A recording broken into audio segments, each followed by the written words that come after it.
वैसे तो दोनों पति पत्नी में लड़ाई होती रहती थी, मगर उस दिन पति ने पत्नी को ज्यों ही थप्पड़ मारा, पत्नी ने भी सैंडल से पति की पिटाई कर दी। इत्तेफाक से उसी समय पति के बड़े भाई ने ये सब देख लिया। जेठ ने जब बहू को पति की सैंडल से पिटाई करते हुए देखा तो आग बबूला हो गया। छोटे भाई को नामर्द कहने लगा और बहू को कुल्टा और कुलछड़ी। पति ने भी इसे अपनी तौहीन समझी और पत्नी का हाथ पकड़कर घर से बाहर निकाल दिया। 8 साल का रिश्ता अचानक से टूटने के मोड़ पर आ गया। फिर रिश्तेदारों ने मामला पेचीदा ही नहीं संगीन बना दिया। इसे खानदान की नाक कटना बताया गया और ऐसी औरत को खानदान से बाहर निकालने की मांग उठने लगी और मामला कोर्ट में जा पहुंचा। बुरी बातें चक्रवृद्धि ब्याज की तरह बढ़ती हैं, सो दोनों तरफ से आरोपों का तूफान चल पड़ा। वकीलों ने भी दाव पेच आजमाए, लड़की को चरित्रहीन बनाकर कोर्ट में पेश कर दिया। उधर लड़की वालों ने दहेज का मुकदमा ठोक दिया। ईगो और सबक सिखाने के जुनून ने दोनों का तलाक करवा दिया। तलाक वाले दिन गिने चुने रिश्तेदार कोर्ट पहुंचे थे। वो भी फैसला होते ही बाहर दुकानों पर बैठकर चाय पीने लगे थे। थके हारे पति पत्नी तलाक के कागज थामे कोर्ट के बाहर खड़े थे। फिर पति बाहर रखी एक बेंच पर बैठ गया। वह हाँफ रहा था। पति उसे हाँफते देखकर बोली, इनहेलर साथ नहीं लाए क्या? पति बोला, लाया तो था मगर थैले में मिल नहीं रहा। पत्नी ने पास जाकर थैला टटोला तो उसे इनहेलर मिल गया। फिर पति ने 3-4 बार इनहेलर का पंप दबाकर लंबा सांस खींचा, तब जाकर उसके फेफड़े काम करने लगे। जब पति शांत हुआ तो पत्नी से बोला, बैठ जाओ। पत्नी पास बैठते हुए बोली, बधाई हो, जो तुम चाहते थे वही हुआ। अब तुम्हारा एक चरित्रहीन स्त्री से हमेशा के लिए पीछा छूट गया। पति बोला, वो सब वकील के हथियार थे। फिर भी मैं तुमसे माफ़ी मांगना चाहता हूँ। जानता हूँ पुरुष स्त्री पर इसी हथियार से वार करता है जो स्त्री की आत्मा और मन को लहूलुहान कर देता है। वह आगे बोला, मुझे तुम्हारे बारे में ऐसी गंदी बातें नहीं करनी चाहिए थी। तुम निष्कलंक और उज्जवल हो। चरित्र के मामले में तुम एक सच्ची नारी हो।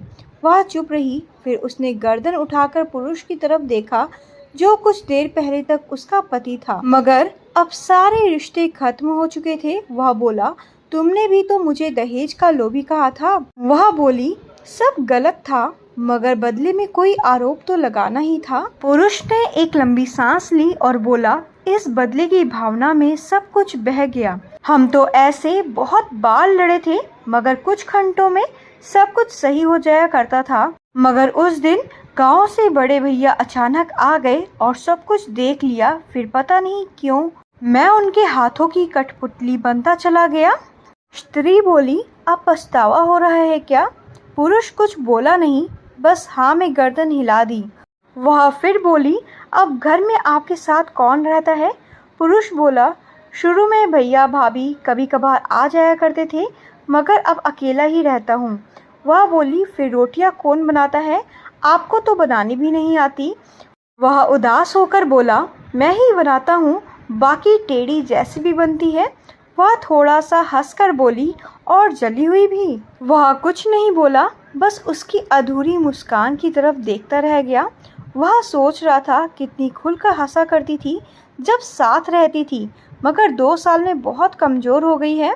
वह फिर भी सोच रही थी कि साफ़ सुथरी गोल मटोल और फूली हुई रोटियां खाने वाला कैसे जली हुई रोटी खा पाता होगा, तभी तो इतना कमज़ोर हो गया है। सांस भी पहले की अपेक्षा ज़्यादा फूलने लगी है।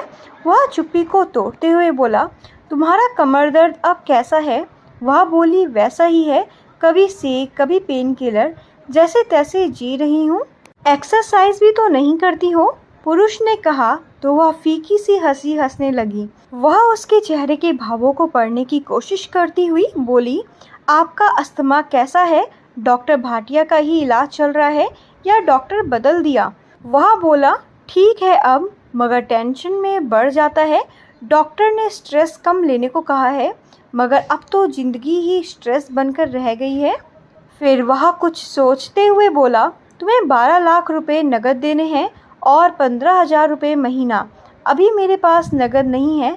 ऐसा करता हूँ, प्रताप नगर वाला फ्लैट तुम्हारे नाम कर देता हूँ। वह बोली, मगर वह तो 30 लाख से ऊपर का होगा, मुझे नहीं चाहिए, जब हो तब 12 लाख ही दे देना। वह बोला, बिटिया बड़ी होगी तब तुम्हें जरूरत महसूस होगी। वह बोली, 15,000 महीना दोगे, उसी से काम चल जाएगा। 10,000 दोगे तब भी काम चल जाएगा। अभी आप होम लोन की किस्त भी तो भर रहे होगे। वह कुछ नहीं बोला। फिर दोनों के बीच चुप्पी छा गई। वह सोच रहा था आज भी उसके बारे में अच्छा ही सोच रही है, उसकी मजबूरियां समझती है। ऐसी समझदार बीवी मैं और कहाँ से लाऊंगा। फिर उसने गौर से उसके चेहरे की तरफ देखा। आज भी चेहरे पर बच्चों जैसी मासूमियत, कितना ध्यान रखती थी उसका। एक एक पाई बचाती थी घर के लिए, कभी पर्दे कभी बेडशीट, कुछ ना कुछ नया खरीदती रहती थी घर को सुंदर बनाने के लिए। मगर अब तो घर उसका रहा है नहीं। बातें खत्म हो गई थी, मगर वह भी अभी तक उसके पास बैठी थी, सोच रही थी आज भी उसकी कितनी फिक्र करता है। फिर फिक्र के नाम पर उसे वह वाकया याद आया जब गंगा स्नान करते वक्त उसका पैर फिसल गया था, तब उसे बचाने के लिए नदी में कूद गया था पगलू, जबकि लाट साहब को खुद तैरना नहीं आता था। कितना अच्छा पति मिला था। पता नहीं कैसे मेरी मति मारी गई थी, जो तलाक के कागजों पर दस्तखत कर दिए मैंने। फिर काफी देर तक चुप्पी छाई रही। अंत में पुरुष ने खामोशी तोड़ी और बोला, एक बात पूछूं? स्त्री बोली, क्या? फिर वह बोला, कुछ नहीं। वह जिद करके बोली, पूछ लो, पता नहीं फिर कभी हम मिले या ना मिले। वह डरते डरते बोला, मुझे अब भी तुम्हारी बहुत याद आती है। स्त्री बोली, मुझे भी। वह बोला, मैं आज भी तुमसे उतना ही प्रेम करता हूँ। स्त्री बोली, मैं भी। फिर दोनों बच्चों की तरह रोने लगे। पुरुष रोते रोते बोला, क्या हम फिर से एक नहीं हो सकते? स्त्री बोली, लेकिन ये पेपर। पुरुष बोला, फाड़ देते हैं। फिर दोनों ने पेपर निकाल कर फाड़ दिए। फिर जब वे दोनों हाथ पकड़कर मुख्य सड़क पर आए तो बाहर बैठे दोनों के रिश्तेदार उन्हें अजूबों की तरह देखने लगे। रिश्तेदार देखते रह गए और वे दोनों टैक्सी पकड़कर अपने घर चले गए।